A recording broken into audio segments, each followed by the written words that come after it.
He is back. Marvel पूरा nostalgia लेकर आ रहा है वापस, क्योंकि रॉबर्ट डाउनी जूनियर के बाद उनका दूसरा बड़ा हीरो भी आ रहा है वापस। चलिए जानते हैं इस वीडियो में क्या बात कर रहा हूँ मैं, पर उससे पहले लाइक सब्सक्राइब कर दीजिएगा, नोटिफिकेशन घंटी बजा दीजिएगा ताकि अपडेट मिलते रहे आप लोगों को। और वेलकम टू द चैनल जो प्लेटफॉर्म है एमसीयू, डीसी और फिल्मों की हर खबर का जस्ट अ रिव्यू। एमसीयू ने बजा दिया है पैनिक वाला घंटी, क्योंकि उनकी मल्टीवर्स सागा वाली फिल्में इतनी चल नहीं रही थी। बात तो सही है। पहले उन्होंने जिन राइटर्स और डायरेक्टर्स को अपनी एवेंजर्स फिल्में लिखने के लिए चूज किया था उनको बदल दिया और लेकर आए उनके tried and tested hit film makers Anthony और जॉर्ज रूसो, जिन्होंने Captain America Winter Soldier, Captain America Civil War, Avengers Endgame और एवेंजर्स इन्फिनिटी वॉर को डायरेक्ट किया था। इससे पहले एक एवेंजर फिल्म को डायरेक्ट करने वाले थे डेस्टिन डैनियल क्रिटन, जो अब स्पाइडरमैन 4 को डायरेक्ट करेंगे। Tried and tested writers Christopher Marcus और स्टीफन मैकफिली, जिन्होंने एंड गेम और इन्फिनिटी वॉर को लिखा था, उनमें से एक मैकफिली को भी वापस लाया गया एवेंजर्स मूवीज लिखने के लिए। यहाँ तक कि मार्वल ने अपनी आने वाली फिल्मों का नाम भी बदल दिया है। मार्वल की post Avengers end game Avenger film होने वाली थी एवेंजर कैंग डायनेस्टी, अब उसके जगह आने वाली है एवेंजर डूम्सडे। ये इसलिए क्योंकि अब कैंग एमसीयू का विलन नहीं होने वाला, अब एमसीयू का विलन होने वाला है विक्टर वॉन डूम, जो होगा एमसीयू का नया एवेंजर लेवल विलन। और इस किरदार को निभाने के लिए वापस आ रहे हैं रॉबर्ट डाउनी जूनियर, जिन्होंने इससे पहले आयरन मैन का रोल निभाया था एमसीयू में और अपने आप को कल्ट बना दिया था। अगर मैं ये कहूँ कि एमसीयू आयरन मैन है और आयरन मैन एमसीयू, तो गलत नहीं होगा। I am Iron Man. इतना काफी नहीं था तो अब असली कैप्टन अमेरिका भी वापस आ रहा है। जी हाँ, मैं बात कर रहा हूँ क्रिस एवंस की, जिनको साइन कर लिया गया है एवेंजर डूम्सडे के लिए, और ये खबर रिलायबल पत्रिकाओं के थ्रू कंफर्म्ड खबर है। हालांकि क्रिस क्या रोल निभाएंगे इस पर क्लैरिटी नहीं है, पर प्रेडिक्ट करना तो अपना काम ही है। तीन ऑप्शंस हो सकते हैं। एक तो है कैप्टन हाइड्रा, जो है कैप्टन अमेरिका का विलेन रूप, जिस पर हिंट किया गया था एवेंजर्स एंड गेम में ही। कॉमिक्स में कैप्टन अमेरिका का एक इटरेशन को दिखाया जाता है एज अ विलेन, जो हाइड्रा नाम के विलेनस ग्रुप का हिडन मेंबर था। दुनिया के लिए वो हीरो कैप्टन अमेरिका था, पर वो था हीरो के भेस में एक विलेन। क्योंकि रॉबर्ट डाउनी जूनियर को भी एज अ विलेन वापस लाया जा रहा है, तो वैसा ही कुछ क्रिस एवंस के साथ भी हो सकता है। वो हो सकता है कैप्टन हाइड्रा।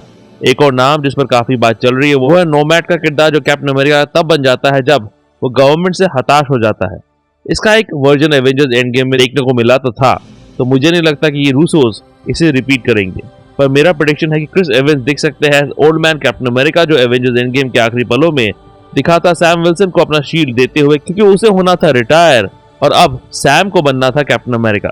इस सीन के बाद ओल्ड मैन कैप्टन अमेरिका गायब भी हो गया था। मुझे लगता है कि मार्वल के आने वाली film captain America brave new world में ओल्ड मैन कैप्टन अमेरिका दिख सकता है, शायद चांद में बैठे हुए, जिस पर falcon and the winter soldier में हिंट किया गया था। Some people they think that he's in the secret base on the moon, looking down over us. कुछ हॉस्पिटल शॉट दिखते हैं captain America brave new world के ट्रेलर में, जहां ओल्ड मैन कैप दिख सकता है। इसीलिए इस चीज को अभी अनाउंस किया गया है, क्योंकि ब्रेव न्यू वर्ल्ड को रिलीज होने में कुछ ही दिन बाकी है। फरवरी 14, 2025 को रिलीज हो रही है ब्रेव न्यू वर्ल्ड। हो सकता है कि रीशूट्स में पोस्ट क्रेडिट सीन में ओल्ड मैन कैप्टन अमेरिका को डाल दिया गया है, जहां उसे टीज किया जाएगा कि वो एवेंजर्स डूम्सडे में दिखेगा।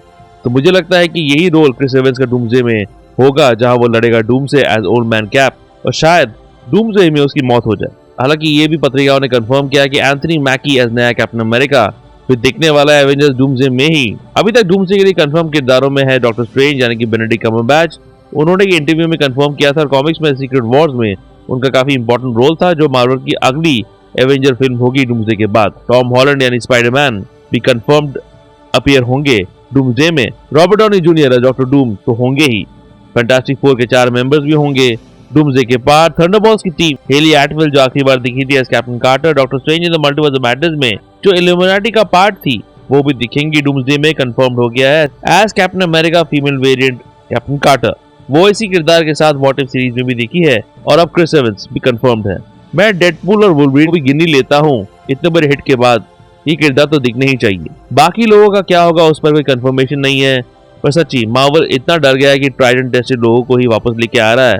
अभी तो आरडीजे के आयरन मैन को मरे हुए कुछ ही साल हुए थे। कैप्टन अमेरिका अभी रिटायर हुआ था और मार्वल के पास इतने किरदार है, तो फिर ये हड़बड़ी क्यों?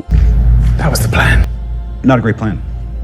शांग-ची, जो उनके फेज 4 की सबसे अप्रिशिएटेड फिल्म का किरदार था, कहाँ गायब हो गया है? शी हल्क कहाँ है? हल्क कहाँ है? रेड हल्क आ गया, पर हल्क का कोई अता पत्ता नहीं है। तो गया कहाँ? कुछ ज्यादा कंफ्यूजन हो गया यहाँ पर। होपफुली एंथनी जो रूसो सेंस बना पाए इन चीजों का अपनी कहानी के थ्रू।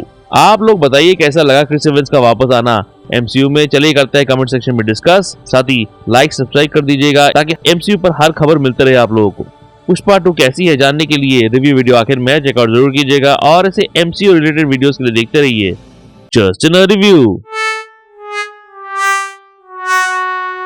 नर्डी व्यू के अपडेट्स के लिए और छोटे बड़े स्निपेट्स के लिए फॉलो कीजिए ऑन ट्विटर @ProNerdyView2001 में और ProNeedDiaryBlogspot.com में भी आपको अपडेट्स मिल जाएंगे।